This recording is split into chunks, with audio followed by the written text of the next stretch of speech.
চাঁদাবাজি থেকে ব্যাংক লুট, পাহাড়ে দিন দিন বেপরোয়া হয়ে উঠেছে কেএনএফ, ভূ রাজনীতির ফাঁদে পড়ার আশঙ্কা। ঈদ উদযাপনে নারী টানে বাড়ির পথে কর্মজীবীরা, শিডিউল মেনে চলছে ট্রেন, নৌপথে আগের ভিড় না থাকায় স্বস্তি। ফ্ল্যাট হস্তান্তরে জো মিনুর গড়িমসি, এমডি সালামের বিরুদ্ধে 136টি মামলা, প্রতিকার পাচ্ছেন না ভুক্তভোগীরা। টানা কয়েক মাস ধরে পুঁজি বাজারে নিম্নমুখী প্রবণতা, মূলধন কমেছে 1,10,000 কোটি, নিয়ন্ত্রণে বিএসইসি। এবং ম্যাঙ্গো জুসে নেই আমের ছিটে ফোটা, চকলেট ও লিচির জুসে বিষাক্ত কেমিক্যাল, কিডনি সহ জটিল রোগে আক্রান্তের সংখ্যা।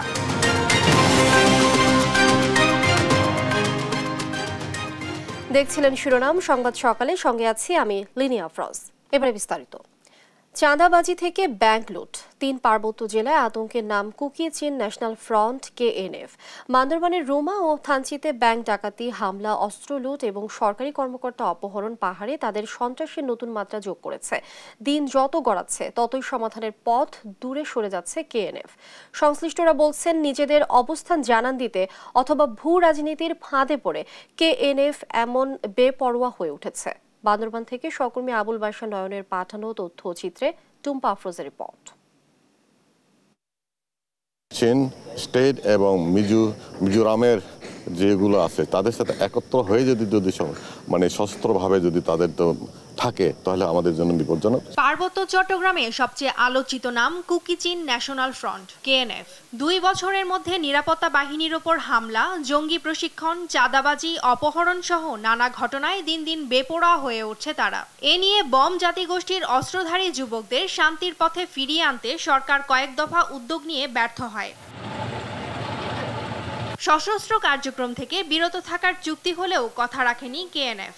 গেল কয়েকদিনের কার্যক্রমে তাদের সাথে আলোচনার সব পথ বন্ধ করে দিয়েছে শান্তি প্রতিষ্ঠা কমিটি। তাহলে ওখান থেকে বিশাল একটা সংগঠন তাদের আছে, সেটা আপনারা জানেন, মিজোরামের সংগঠন আছে, এরা একত্র করার জন্য চেষ্টা করেছে। কেএনএফ এর ত্রিদেশীয় সীমান্ত সুবিধা নিয়ে কেউ এ বাহিনীকে অস্ত্র সরবরাহ করছে বলছেন সংশ্লিষ্টরা। তাদের কার্যক্রমে কোনো ভূ রাজনৈতিক প্রেক্ষাপট আছে বলেও মনে করা হচ্ছে। তো আমাদের ওই বোম ছেলেবেলেরা সংগঠন চলেছে, সশস্ত্র সংগঠন, তাদেরকে স্বাভাবিক জীবন ফিরিয়ে আনার জন্য চেষ্টা করেছে। স্থানীয় জনপ্রতিনিধি ও পার্বত্য চট্টগ্রাম নাগরিক পরিষদের নেতারা বলছেন, পার্বত্য অঞ্চলকে বিচ্ছিন্ন করার যে অপতৎপরতা চলছে তা অযৌক্তিক। কিছু কিছু সন্ত্রাসী প্রকাশ্যে অবৈধ অস্ত্রধারী বাজারে, শহরে, সর্বত্র তারা হাঁটাচলা করছে। কেন তাদের প্রশ্রয় আশ্রয় তাও আমরা জানি না। এই কেএনএফ নতুন করে পার্বত্য এলাকায় আরেকটা স্বাধীন রাষ্ট্র গঠন করতে চায়। সরকারের ব্যাংক লুট হওয়া, এই অস্ত্র লুট হওয়া এটা বিশাল সার্বভৌমত্বের প্রতি হুমকি স্বরূপ। 2022 সালের আদমশুমারি অনুযায়ী বাংলাদেশে বম জনগোষ্ঠীর সংখ্যা 13,193 জন। কুকি জাতিগোষ্ঠীর জনসংখ্যাও সব মিলিয়ে 74,000-এর মতো। নিউজ ডেস্ক, দেশ টিভি। কুকি চীনের কর্মকাণ্ডে এখনও থমথমে অবস্থা বান্দরবানের থানচিতে। বন্ধ থানচি বাজারে বেশিরভাগ দোকানপাট, আতঙ্কে এলাকা ছেড়ে যাচ্ছেন অনেকে। বিজিবি ও পুলিশের সতর্ক পাহারা দেখা গেছে, নিরাপত্তা জোরদারের কথা বলছে পুলিশ। বান্দরবান থেকে আবুল বাশা নয়নের আরও একটি রিপোর্ট, জানাচ্ছেন টুম্পা আফরোজ। গেল সপ্তাহে 17 ঘন্টার ব্যবধানে 2 ব্যাংকের 3 শাখায় ডাকাতি, হামলার পর এখনো থমথমে অবস্থা বান্দরবানের রুমা ও থানচিতে। বন্ধ রয়েছে বেশিরভাগ দোকানপাট। আতঙ্কে এলাকা ছেড়ে স্বজন সহ পরিজনের বাড়ি চলে যাচ্ছেন অনেকে। বাজারে দোকানপাটও খুলছে কম। গোলাগুলি হয়েছে, কিন্তু আমরা জঙ্গলে পারে উপায়ে খোঁজ খবর পাই না। এদেরকে যদি নির্মূল করা না হয়, দমন করা না যায়, এই অঞ্চলে গহীন অরণ্যে বসবাস এক প্রকার কঠিন হয়ে দাঁড়াবে। সেনাবাহিনী, পুলিশ, শব্দ শুনছে কারণে ভেঙে পড়ছে। ভবিষ্যতে কি হবে না হবে সেটা বুঝতে পারতেছে না। আমি সরকারের কাছে আবেদন করছি, এই সমস্যার সমাধান যেন অতি দ্রুত সমাধান করা হয়। ঈদ মৌসুমে এমন ভয় আতঙ্কে ব্যাপক ক্ষতির মুখে ক্ষুদ্র ব্যবসায়ীরা। গোলাগুলির পরে আমরাও পালাই গেছি, সব মানুষ পালাই গেছে। কোথায় গেছে কোনো খবর আছে আমরা জানি, বুঝতে পারি। মানুষের পান সিগারেট কিছু নাই, বান্ধা রাখি গেছে। থানচি সড়কে সতর্ক অবস্থায় রয়েছে বিজিবি ও পুলিশ। থানচি, রুমা ও রোয়াংছড়ি থানায় যুক্ত করা হয়েছে একজন করে সহকারী পুলিশ সুপার। রুমা ও থানচিতে কেএনএফ সন্ত্রাসীদের তাণ্ডবের ঘটনায় এ পর্যন্ত 6টি মামলা হয়েছে। এই ঘটনা সংক্রান্ত ইতিমধ্যেই কিন্তু বেশ কয়েকটি মামলা হয়েছে, আপনার থানচি থানায় হয়েছে এবং রুমা থানায় হয়েছে।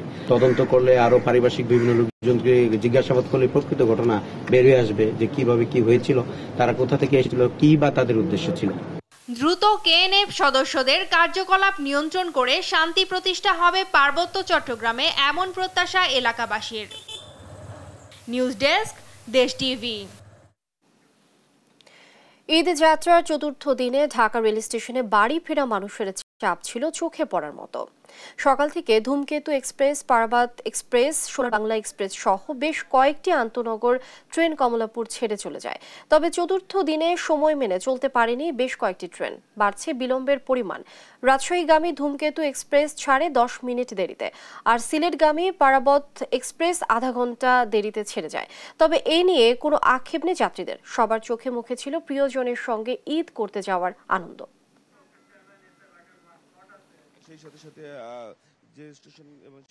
আজকে যাত্রা ভোগান্তি নেই, সামনে আরো আপনার 7-8 তারিখ থেকে ভোগান্তি হতে পারে।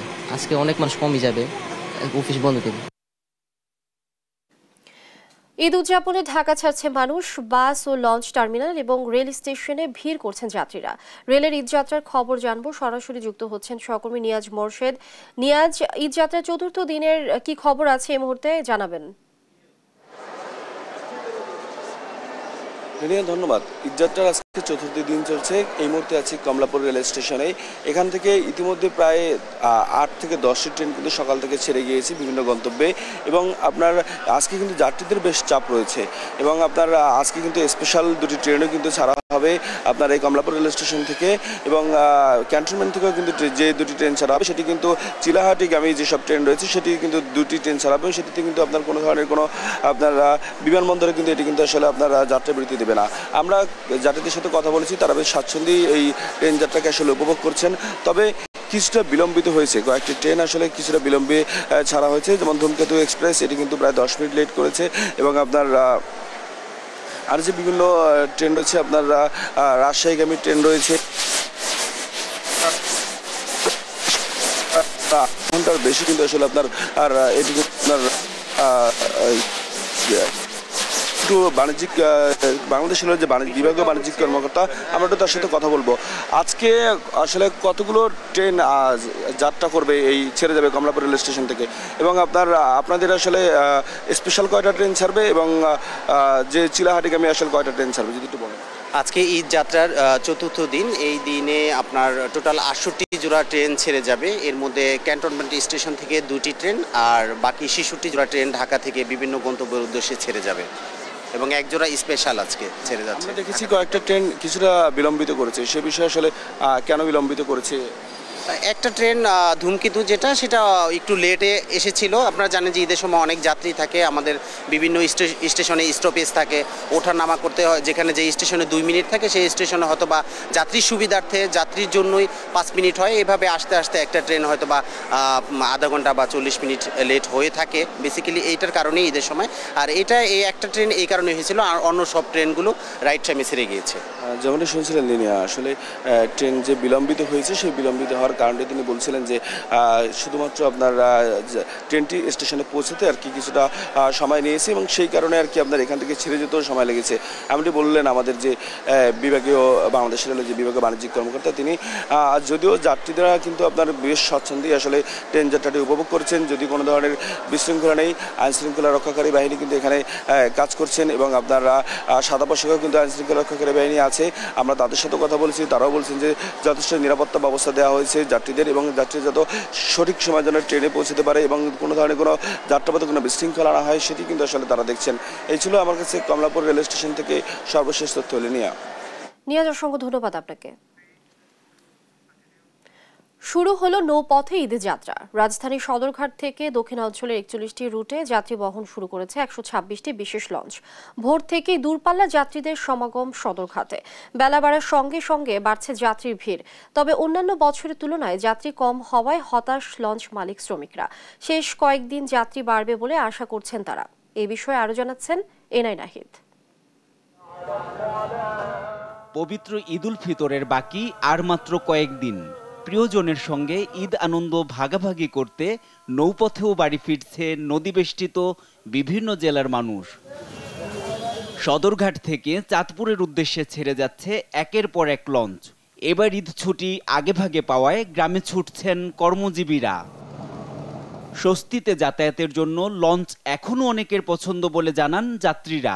ঈদের যে একটা ভোগান্তি থাকে আমাদের, তো আজকে তেমন একটা জিনিস পাচ্ছি না, যেহেতু ঈদের প্রথম ছুটির ইয়েটা শুরু হয়েছে। দেখতেছি অন্য বারের চেয়ে এবার লঞ্চে ভিড় কম আছে, মানে আইসা জায়গা টাকা পাইলাম, শান্তি সুস্থ মতো যাইতেছি, এটাই আমাদের কামনা। পোলাপানের বন্ধ হয়েছে, এখন যাইতে আসি, সবার সাথে একসাথে থাকলে একটা আনন্দ হইব, এরপর উপভোগ হবো, আবার বন্ধ শেষ হইলে আবার আইসা পড়মু।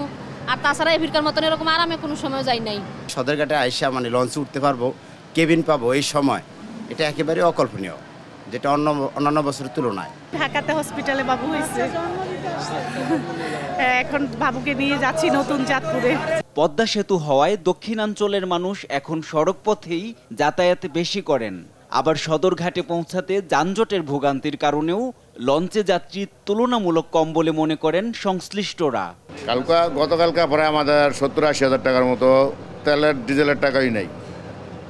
এরপর একটা রোডের খরচ আছে, লঞ্চের একটা খরচ আছে, স্টাফের বেতন আছে। যাত্রী কম, আর লঞ্চ তো আপনার পদ্মা সেতু হওয়ার পরে মানে লঞ্চে যাত্রী আসে না, ঠিক আছে। আর লঞ্চে এখন ভয়ভীতিতে অনেক লোকই আসে না। গতকালকে শুক্রবার একটু চাপ ছিল, বাট দেখা যাচ্ছে যে 7:30 বা 8টার পরে আর চাপটা ছিল না, কিন্তু আজকের যে পরিস্থিতি দেখতেছি তার চেয়ে গতকালকের চেয়ে খারাপ। নিরাপদ যাত্রায় প্রিয়জনের সান্নিধ্যে ঈদ হবে আনন্দময়, এমনটাই আশা সবার। এনআই নাহিদ, দেশ টিভি, ঢাকা। ফ্ল্যাট হস্তান্তর না করা, জমি মালিকদের পাওনা টাকা ফেরত না দেওয়া সহ নানা অভিযোগ উঠেছে রিয়েল এস্টেট কোম্পানি ডোম ইনো লিমিটেডের বিরুদ্ধে। প্রতিষ্ঠানটির ব্যবস্থাপনা পরিচালক আব্দুস সালামের বিরুদ্ধে বিভিন্ন থানায় অন্তত 136টি মামলা হলেও কোনো প্রতিকার পাননি ভুক্তভোগীরা। তাদের অভিযোগ, চুক্তির পুরো অর্থ নিয়েও বছরের পর বছর ফ্ল্যাট হস্তান্তরে গড়িমসি করছে প্রতিষ্ঠানটি। আরো জানাচ্ছেন NI Nahid.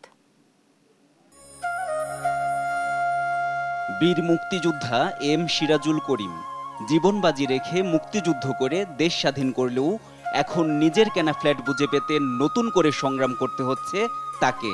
Real estate company ডোমিনোর বিরুদ্ধে অভিযোগ জানিয়ে নিজেদের অসহায়ত্ব ও ক্ষোভ জানায় মুক্তিযোদ্ধা পরিবারটি। দীর্ঘ 10 বছর অতিবাহিত হয়ে গেছে, কিন্তু আমি আমার ফ্ল্যাটের কোনো কাজও শেষ হয় না, উল্টা তারা হুমকি দেয় ফ্ল্যাটের অ্যালটমেন্ট বাতিল করে দিবে।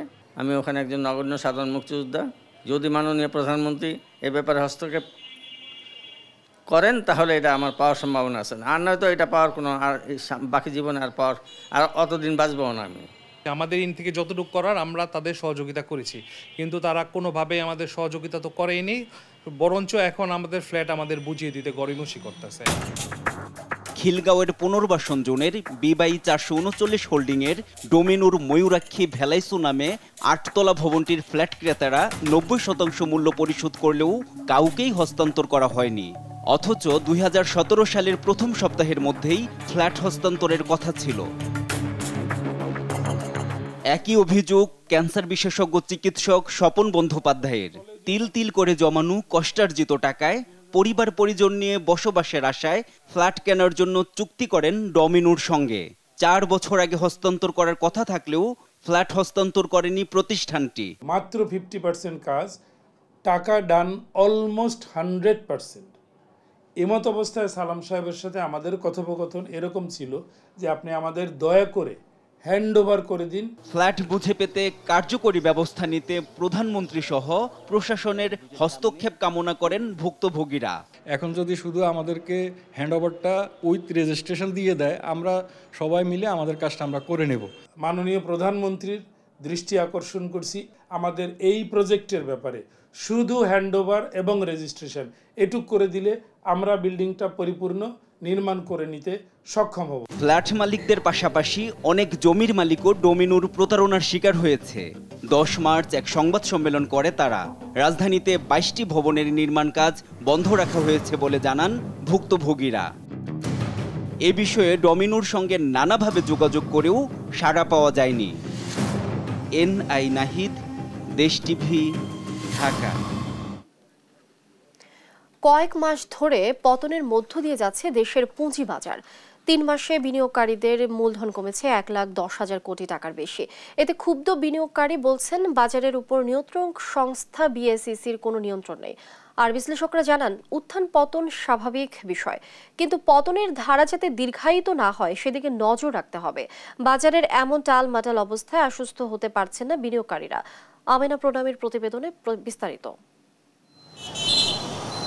দীর্ঘদিন ফ্লোর প্রাইস দিয়ে শেয়ারের দরপতন ঠেকিয়ে রাখার পর গেল 18 জানুয়ারি তুলে নেয় Bangladesh security and exchange commission BSEC. এরপর বড় ধাক্কা লাগে বাজারে। জেড গ্রুপ নিয়ে আসে বিতর্কিত সিদ্ধান্ত। এ কারণে আর মাথা তুলতে পারেনি শেয়ার বাজার। অবহত দরপতনে প্রতিদিন পুঁজি হারাচ্ছেন বিনিয়োগকারীরা। 18 জানুয়ারি থেকে 1 এপ্রিল পর্যন্ত ডিএসইর মূলধন কমেছে 1,10,231 কোটি টাকা। ওই দিন মূলধন কমে দাঁড়ায় 6,77,674 কোটি টাকা। মার্চে 19 কর্মদিবসের মধ্যে দরপতন হয়েছে টানা 14 দিন। টানা পতনে ক্ষুদ্র বিনিয়োগকারীদের পাশাপাশি ক্ষতিগ্রস্ত প্রাতিষ্ঠানিক এবং উদ্যোক্তা বিনিয়োগকারীরাও। বাজার নিয়ে আবারও হতাশা ভর করছে সবার মনে। এতে বেড়েছে শেয়ার বিক্রির প্রবণতা। আমার 10 লাখ টাকার শেয়ার যখন 1 লাখে আইসা পৌঁছাইছে, 2 লাখে আইয়া পৌঁছাইছে, তখন তো সহ্য করতে পারে না। মার্কেট আস্তে আস্তে একেবারে আস্থাহীনতার দিকে চলে যাচ্ছে। বাজারের উপর আস্থাহীনতার জন্য 2 ধরনের সমস্যা চিহ্নিত করেছেন ডিএসই ব্রোকারেজ অ্যাসোসিয়েশনের সভাপতি। আস্থাহীনতা তৈরি হয়, যেটাকে আমরা ইরোশন অফ কনফিডেন্স বলি। এটা হচ্ছে প্রধান সমস্যা। মানে কারেকশনটা যদি মোর দেন এক্সপেক্টেড লেভেল চলে যায়, তাহলে আপনার ট্রিগার সেল আসে। সেখানেও বিনিয়োগকারীদের পুঁজি হারানোর তো একটা সংখ্যা থাকে। প্যানিক সেল এবং ফোর্স সেল সহ নানা কারণে শেয়ার বাজারে মন্দা চলছে বলে মনে করেন বিএসই মুখপাত্র। বাজারে কিছুটা তারল্য সংকট আছে, সেই তারল্য সংকট দূর করার জন্য কমিশন থেকে ইনিশিয়েটিভ নেওয়া হয়েছে। ক্যাপিটাল মার্কেট স্টেবিলাইজেশন ফান্ড থেকে প্রায় 200 কোটি টাকা ইনজেক্ট হবে। শেয়ার বাজারে এখন কোনো ভালো মানের কোম্পানি আসে না, এজন্য বিনিয়োগ অনেকটা শূন্য বলে মনে করেন বাজার বিশ্লেষক অধ্যাপক আবু আহমেদ। আমি যদি একটা ভালো স্টক মার্কেট চাই, তাহলে ভালো কোম্পানির লিস্টিং আনতে হবে। এখন ভালো কোম্পানি কারা? যাদের টার্নওভার বেশি, যাদের আর্নিং বেশি, যারা এর মধ্যে বিদেশি কোম্পানি বেশ কয়েকটা আছে যারা শেয়ার বাজারের বাইরে আছে এখনো, কিন্তু ওটা অন্য দেশে কিন্তু ঠিকই শেয়ার বাজারে আছে। তো এখন আমাদের হাই আপসের পলিসি মেকার্সরা যদি এটা ক্যাশ না করে, চিন্তাতে না আনে, তো আমার মতো লোকে বলবো তো লাভ নাই। 2 মাসের বেশি সময় ধরে চলা দরপতনে বিস্মিত প্রকাশ করছেন বাজার সংশ্লিষ্টরাও। পরিস্থিতি উত্তরণে কার্যকর ব্যবস্থা নেওয়া হবে এ প্রত্যাশা সবার। আমেনা প্রণামী, দেশ টিভি, ঢাকা। এবার নিত্যপণ্যের বাজার পরিস্থিতি জানাতে নোয়াখালী থেকে সরাসরি যুক্ত হচ্ছেন সহকর্মী মাওলা সুজন। যুক্ত হচ্ছেন তিনি আমাদের সঙ্গে। সুজন, নোয়াখালী নিত্যপণ্যের আজকের বাজার পরিস্থিতি কেমন দেখছেন? লিনিয়া, আপনি যেমনটি বলছিলেন নোয়াখালীর আজকে বাজার পরিস্থিতি নিয়ে, তো আমি এই মুহূর্তে দাঁড়িয়ে আছি নোয়াখালী পৌর বাজারে। এটি নোয়াখালী শহরের প্রধান খুচরা বাজার হিসেবে পরিচিত। তো আমি যদি প্রথমে শুরু করতে চাই মুরগি এবং গরুর মাংসের দর নিয়ে। আজকের মুরগি বাজারে যেটা সকাল থেকে দেখলাম সেটি হচ্ছে যে লেয়ার মুরগি বিক্রি হচ্ছে 240 টাকা কেজি দরে, যেটি গত সপ্তাহে ছিল 180 থেকে 190 টাকা। তো এই সপ্তাহে এটি প্রতি কেজিতে 50 টাকা বেড়ে গিয়েছে। অন্যদিকে লেয়ার মুরগির সাথে হাইব্রিড কক এবং সোনালী কক নামে 2টি জাতের মুরগি রয়েছে। এই 2টি জাতের মুরগিও বিক্রি হচ্ছে প্রায় 350 টাকা করে কেজি দরে। তো সাধারণ ক্রেতারা অভিযোগ করেছেন যে মুরগির বাজার যে অবস্থা, এটি আসলে তাদের দিন দিন ঈদকে কেন্দ্র করে বিশেষ করে তারা বলেছেন নাগালের বাইরে চলে যাচ্ছে। অপরদিকে গরুর মাংসের বাজারও অশান্ত পর্যায়ে রয়েছে। 800 টাকা দরে কেজি বিক্রি হচ্ছে গরুর মাংস। আর অন্যান্য বাজারের কথা যদি বলতে চাই, যে মাছ বাজারের কথা বলতে চাই, মাছ বাজারও একটা অস্থিতিশীল পর্যায়ে রয়েছে, একটা অশান্ত পর্যায়ে রয়েছে ঈদকে কেন্দ্র কেন্দ্র করে সাধারণ মানুষের অনেকটা নাগালের বাইরে রয়েছে মাছের বাজার। বিশেষ করে দেশি প্রজাতির কিছু মাছ রয়েছে, এগুলো আসলে সাধারণ মানুষের পক্ষে কিনে খাওয়া সম্ভব হচ্ছে না বলে জানিয়েছেন সাধারণ প্রান্তিক জনগোষ্ঠীর ক্রেতারা। অন্যদিকে যদি মুদি পণ্যের বাজার নিয়ে বলতে চাই, সেটি হচ্ছে যে রোজা শুরুর প্রথম থেকে যেভাবে মুদি পণ্যের বাজার অস্থিতিশীল ছিল, অশান্ত ছিল, সেটি এখনো একই পর্যায়ে রয়েছে বলে জানিয়েছেন সাধারণ ক্রেতারা। বিশেষ করে চাল, ডাল সহ, তেল সহ নিত্য প্রয়োজনীয় যেসব দ্রব্য রয়েছে, এগুলো যেভাবে দাম বেড়েছিল সেই দাম একই পর্যায়ে রয়েছে, অসহনীয় পর্যায়ে রয়েছে। অপরদিকে কিছুটা চালের দামে হেরফের হয়েছে বলে জানিয়েছেন বিক্রেতারা। কেজিতে কিছু কিছু চালে 2 থেকে 4 টাকা, 4 থেকে 5 টাকা কেজি করে বেড়েছে চালের দাম। অন্যদিকে রোজাকে ঈদকে কেন্দ্র করে যে শ্যামের বাজার, এই শ্যামের বাজারও কিছুটা অশান্ত পর্যায়ে রয়েছে বলে জানিয়েছেন সাধারণ ক্রেতারা। তো আমার কাছে নোয়াখালী থেকে এই ছিল নোয়াখালীর বাজার নিয়ে সর্বশেষ। লিনিয়া। সুজন, অসংখ্য ধন্যবাদ আপনাকে। সংবাদ সকালে আরো থাকছে। ঢাকা বরিশাল মহাসড়কের গলার কাঁটা, থ্রি হুইলার এবং সরু বাঁক, ভোলা লক্ষ্মীপুর রুটে চলছে অবৈধ ট্রলার, স্পিড বোট, দুর্ঘটনার আশঙ্কা। ম্যাঙ্গো জুস খাচ্ছেন, ভাবছেন আম খেলেন? রাজধানীর কাছে কেরানীগঞ্জের কারখানায় আমের ছিটে ফোঁটা ছাড়াই রং, ফ্লেভার আর কেমিক্যালে তৈরি হচ্ছে ম্যাঙ্গো জুস। আর লিচুর জুস মনে করে যা খান তাও বিষাক্ত কেমিক্যাল আর ফ্লেভারের তৈরি। বিশেষজ্ঞরা বলছেন, কেমিক্যাল মেশানো প্রতারণায় তৈরি এসব খাদ্যে কিডনি বিকল সহ নানা জটিল রোগে আক্রান্ত হওয়ার শঙ্কা রয়েছে। সজীব রহমানের ছবিতে দেখুন ফখরুল ইসলামের অনুসন্ধান। আমের ছবিযুক্ত চকচকে লেভেল দেখে যে কারো মনে হতে পারে বাগানের তাজা আমে তৈরি এই ম্যাঙ্গো জুস। ক্ষুধা তৃষ্ণা মেটাতে এইসবই খান ছোট্ট সোনামণি থেকে বড় সকলেই। দেখুন আপনার প্রিয় এই জুস তৈরির নিদারুণ পরিবেশ। আম বা তার ছিটে ফোটাও নেই এয়ার ফুড কারখানাটিতে, তবুও ম্যাঙ্গো ড্রিঙ্ক ও ম্যাঙ্গো পুডিং বানিয়ে পণ্যের গায়ে আমের ছবি দিয়ে বাজারজাত করছে কোম্পানিটি। এই জুস বানায় ম্যাঙ্গো জুস, এরপর আপনার গায়ে জুস বানানো হয়। এটির ভিতরে তো আম নাই, কেমিক্যাল দিয়ে আম জুস বানানো হইতেছে। এই ড্রিঙ্ক তৈরির রসদ, রং, কেমিক্যাল, আমের কৃত্রিম ফ্লেভার আর পানি, এতেই হয়ে গেল তথাকথিত ম্যাঙ্গো ড্রিঙ্কস। এই ম্যাঙ্গো জুস ও ড্রিঙ্কসের গায়ে প্রতারণার লেভেল লাগাতে ব্যস্ত কর্মীরা। চকচকে এই লেভেল দেখেই প্রতারিত হন ভোক্তারা। না, আমাদের এখানে আম বলে কোনো কথা নাই, আর্টিফিশিয়াল ফ্লেভার, এগুলো food grade chemical mango flavour দিয়ে তৈরি করা হয়। মানুষ কি মনে করে খায়? আমের জুস মনে করি খায়। এখন তো মার্কেটে যতগুলাই জুসে আছে, এত আম তো নাই। কেউ যদি আমের জুস মনে করি খায় তাহলে এটা আমের জুস মনে করি খাওয়া ঠিক না। এগুলো আসলে আম না, আর্টিফিশিয়াল ম্যাঙ্গো জুস। এটা নাটা জেলি দিয়ে বানায়। এটা আমাদের নাম হচ্ছে ড্রিঙ্কস, মানে প্রাণের বাইর করছে ড্রিঙ্কও, আমরা একই নাম তো দেওয়া যায় না, ড্রিঙ্কস। কারখানার বিভিন্ন রুমে পাওয়া গেল লক্ষাধিক বোতলজাত ম্যাঙ্গো জুস, যা ছড়িয়ে দেওয়া হবে রাজধানী সহ সারা দেশে। কোম্পানিটি প্রতারণার আশ্রয়ে জুসের গায়ে বিএসটি এর লোগো ব্যবহার করলেও তাদের নেই কোনো বিএসটি এর অনুমোদন। প্রতারণায় শুধু ম্যাঙ্গো জুসই নয়, বানাচ্ছে মুখরোচক কৃত্রিম লিচুর ড্রিঙ্কস। কারখানাটিতে পাওয়া গেল বালতি ভর্তি লিচু তৈরির কৃত্রিম কেমিক্যালের রসদ। এইসব দিয়ে বানানো হবে তথাকথিত মুখরোচক লিচু ড্রিঙ্কস। এগুলো কেমিক্যাল, আমরা এগুলো দিয়ে ড্রিঙ্কস বানাই, রং আর কেমিক্যাল দিয়ে ওরা বানায়। কারখানাটিতে জুসের পাশাপাশি পাওয়া গেল কয়েক হাজার বোতল কৃত্রিম লিচুর ড্রিঙ্কস, যা কিছু আগেই তৈরি করা হয়েছে। কোম্পানিটি গোপনে কারখানা গড়ে দীর্ঘদিন ধরেই বানাচ্ছে এসব বিষাক্ত খাদ্যপণ্য। বিষাক্ত রং আর এমন ভয়াবহ বিষাক্ত কেমিক্যাল দিয়ে এই কারখানাটিতে বানানো হচ্ছে এই ড্রিঙ্কস আর নানান রকম জুস। এসবই শখ করে বিশ্বাস ভরে খান এবং শিশুদেরকেও খাওয়ান। এসব সহ্য করতে পারবেন তো আমাদের ভোক্তারা? কারখানার ভেতরে অন্য রুমে পাওয়া গেল চকলেট সহ নানা খাদ্যপণ্য। এসব আগেই বানিয়ে রেখেছে কারিগররা। 20 ধরনের খাদ্যপণ্য বানিয়ে এসবই ছড়িয়ে দিচ্ছে সারা দেশে। কারখানাটিতে পণ্য তৈরির কোনো ল্যাব টেস্ট বা যাচাই বাছাইয়ের তোয়াক্কা নেই। সনাতন পদ্ধতিতে মানুষের গুরুত্বপূর্ণ খাদ্যপণ্যটি বানাচ্ছে এই কোম্পানিটি।